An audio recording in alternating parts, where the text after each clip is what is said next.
For today's headlines, Rody ready to serve jail time over drug war.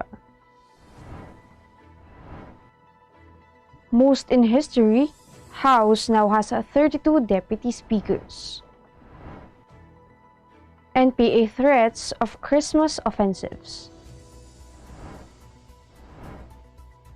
Rody approves flood mitigation measures. Marcial clashes with Whitfield in pro debut. Stock market shares rise in remittances. Daily Tribune backs DOH safe Yule call. Cloudy skies, isolated rains in Metro Manila and rest of Luzon. Good morning, I am Sandy Locos and you're watching Tribune News on Chiu. Today is Thursday, December 17, and now the news. President Rodrigo Duterte has expressed anew his readiness to be jailed after a prosecutor from the International Criminal Court found a reasonable basis to believe that crimes against humanity were committed in his drug war. In a televised speech on Wednesday night, Duterte said he wouldn't mind going to prison if it was his destiny. His remarks came a day after ICC prosecutor Fatou Bensouda said the authorization from the Hague-based tribunal to open a formal investigation into the country's anti-narcotics campaign might be out in the first half of 2021. Bensouda said that there is reasonable basis to believe that crimes against humanity of murder, torture, and infliction of serious physical injury and mental harm were committed in the Philippines between July 1, 2016 and March 16, 2019. This is in line with Duterte's war on drugs. The Philippine government has repeatedly denied such accusations. Based on government data, Duterte's drug war has left 5,903 suspects killed, but human rights groups peg the fatalities at 20,000. Meantime, the House of Representatives on Wednesday elected 2 new deputy speakers before it adjourned session until January 18 next year. Latest to be elected were Davao City Representative Isidro Ungab and Cavite Representative Bambal Tolentino. Both led 2 powerful House committees under the House leadership of former Speaker Alan Peter Cayetano. Their election put the number of deputy speakers to 32, the highest number of congressmen to hold the deputy speakership position in all Congresses. Ungab previously headed the Committee on Appropriations, while Tolentino chaired the Committee on Accounts.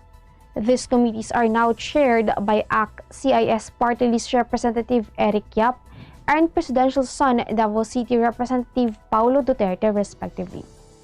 The House also elected Provinciano Ako Party List Representative Bonito Singson as new chair of the House Committee on Public Accounts, replacing Anak Kalusugan Party List Representative Mike Defensor, a close ally of ousted former House Speaker Alan Peter Cayetano.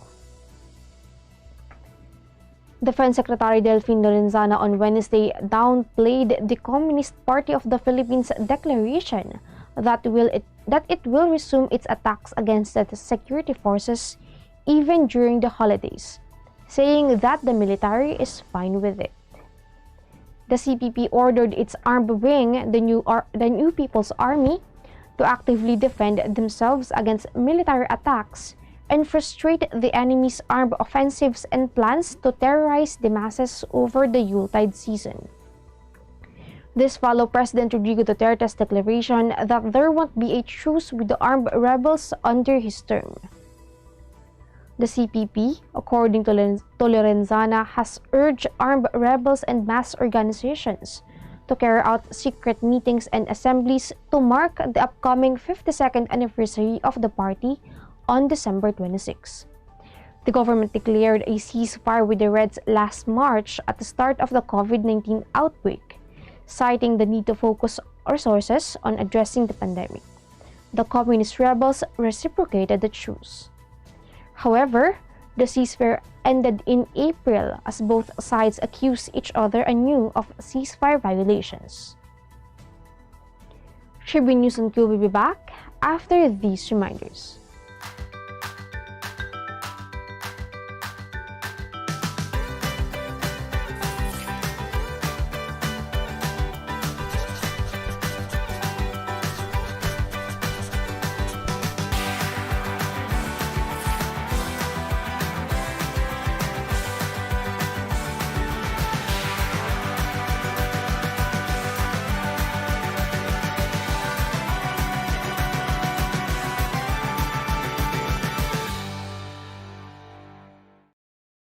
Fiber is the free and secure way to connect with friends and family, anywhere.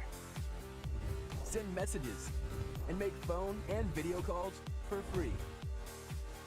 Download Fiber now.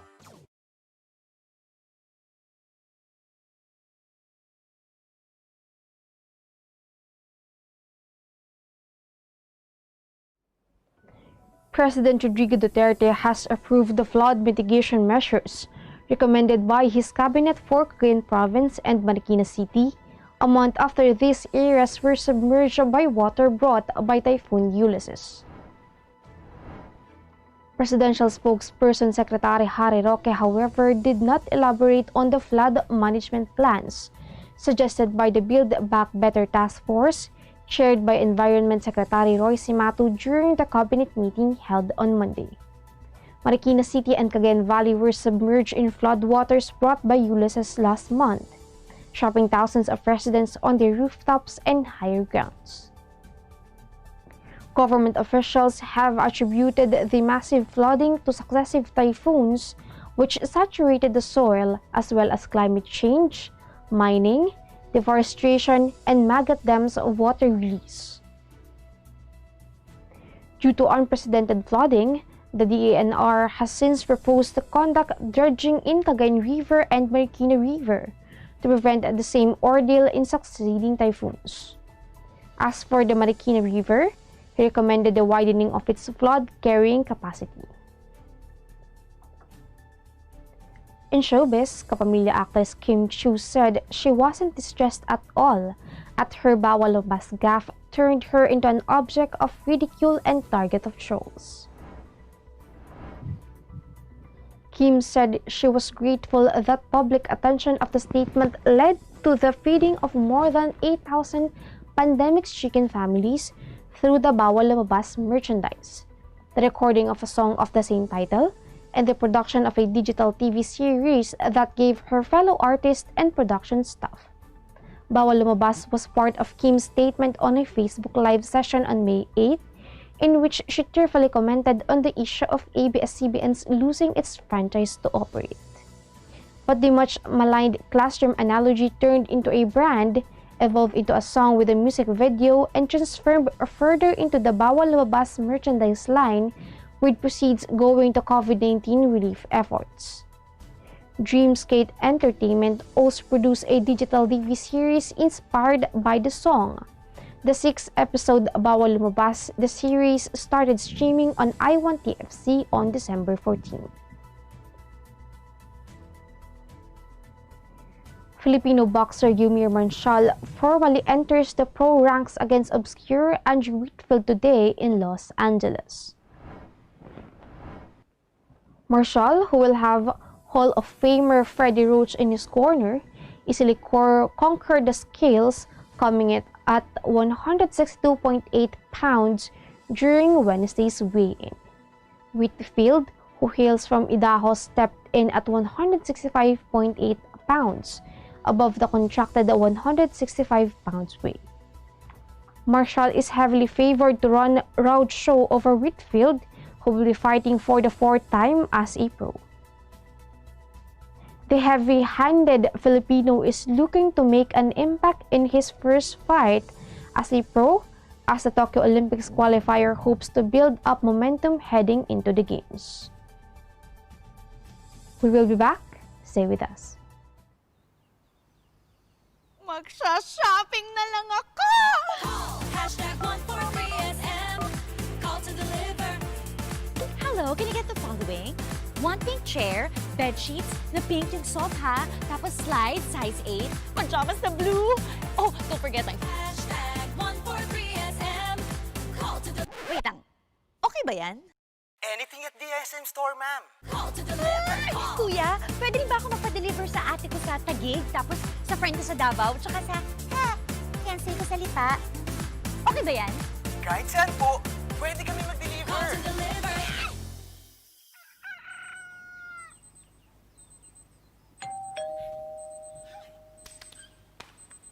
Call hashtag 143SM.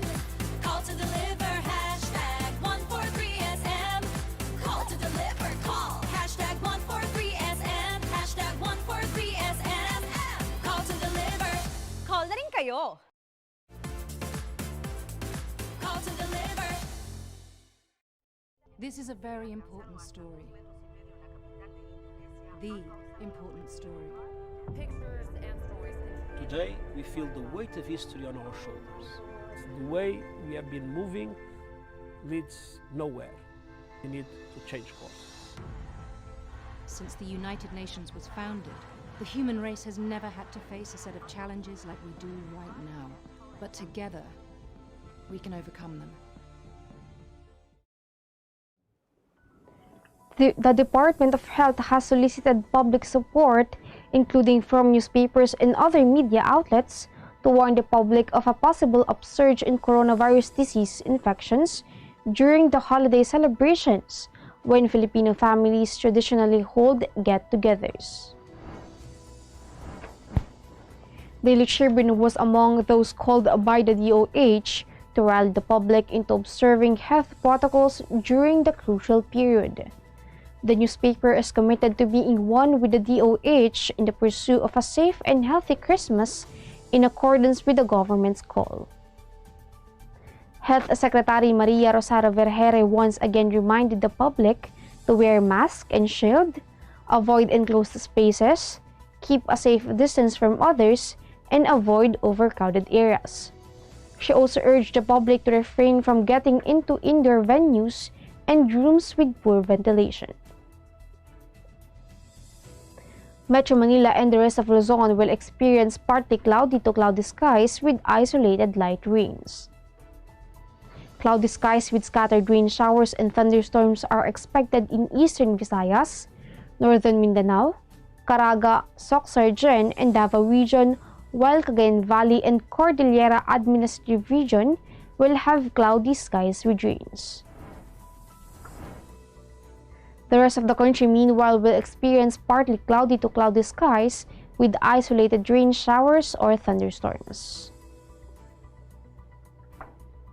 And that wraps up the stories this morning. Catch the latest news on our website, tribune.net.ph, and follow us on Facebook, Twitter, and Instagram. Subscribe to our YouTube channel, Tribune Now.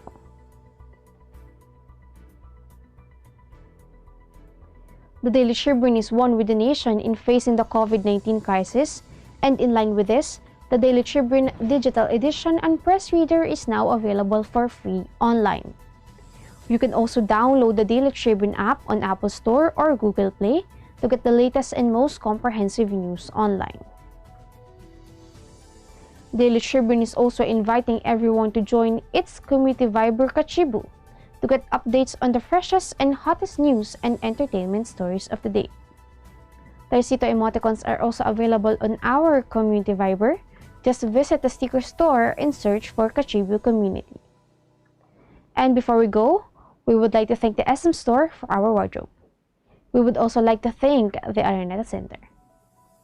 Stay tuned to Daily Tribune's Facebook page to win exciting prizes, including a brand new Sharp microwave oven from Fanalo. Again, this is Annie Locos and you're watching Tribune News on Q. Stay safe, stay healthy, and stay at home. Good morning and have a nice day.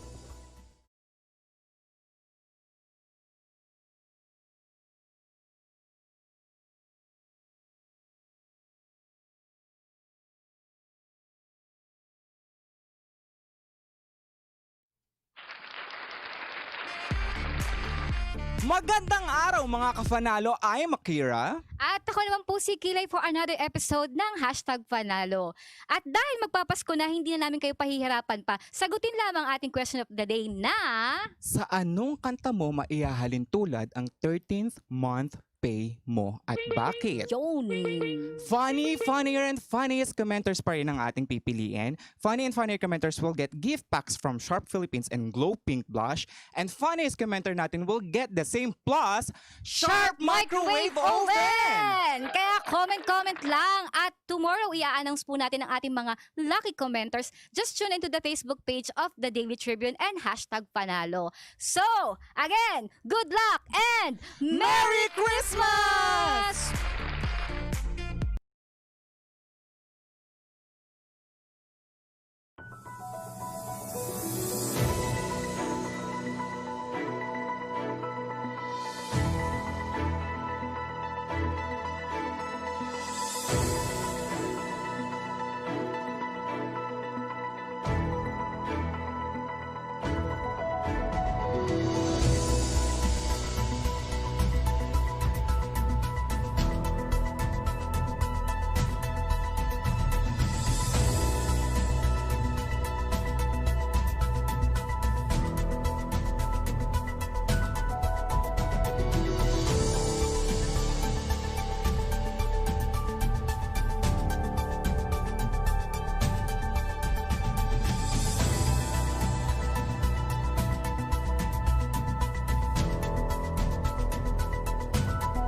Araneta City, home to the country's first indoor shopping mall, the world's original Thrilla, and the first ever Bini Bini pageant.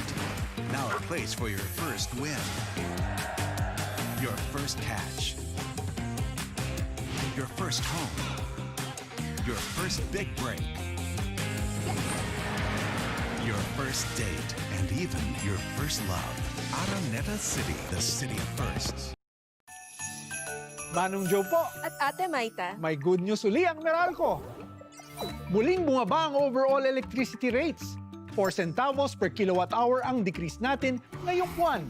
Isa ito sa pinakamababang rate natin ngayong taon. Dahil to sa pagsisikap ng Meralco na mapababa ang singil sa kuryente. At good news pa, mas madali na ang pagbabayad ng monthly Meralco bills. Dati, kailangan pang gumamit ng reference numbers na mahaba at mabago-bago buwan-buwan. At kapag nag-expire, kailangan mag-request ng kapalit. Now you can say goodbye to your ATM and Meralco reference numbers. Customer account number o CAN na lang ang tatandaan. Maikli, walang expiry at pwede sa lahat ng payment partners. Ang dali! Simula pa lang ito ng mga pagbabago mula sa Meralco. Isang maliwanag na Pasko sa inyong lahat.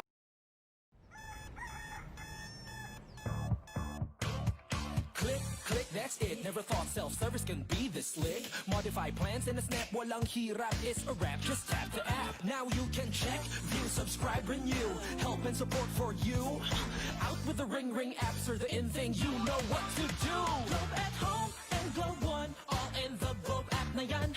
Self-service and easy to use. Mas okay tayo dyan. Globe at home and Globe One, all in the Globe app na yan. Instant response, no hold time pa, wala nang hintayan. Download Globe at Home and Globe One app, all in the Globe app na yan. Download the Globe One and Globe at Home apps from Google Play Store and Apple App Store now. Download Globe at Home and Globe One app, all in the Globe app na yan. Good morning, sir. How may I help you? Bakit kailangan ko pang pumunta sa bangko? Kung nga naman, sir, ba't kailangan pang pumunta sa bangko? Why not get a UB app so you can do all these without going to the bank? Bank the way you live. Union Bank.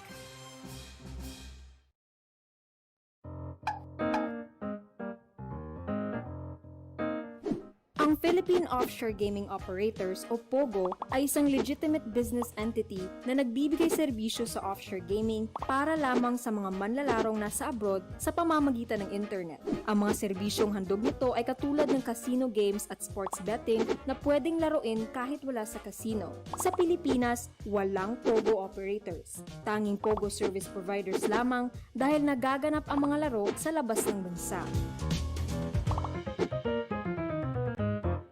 Bilang bagong mag-asawa, sabay kami natutunan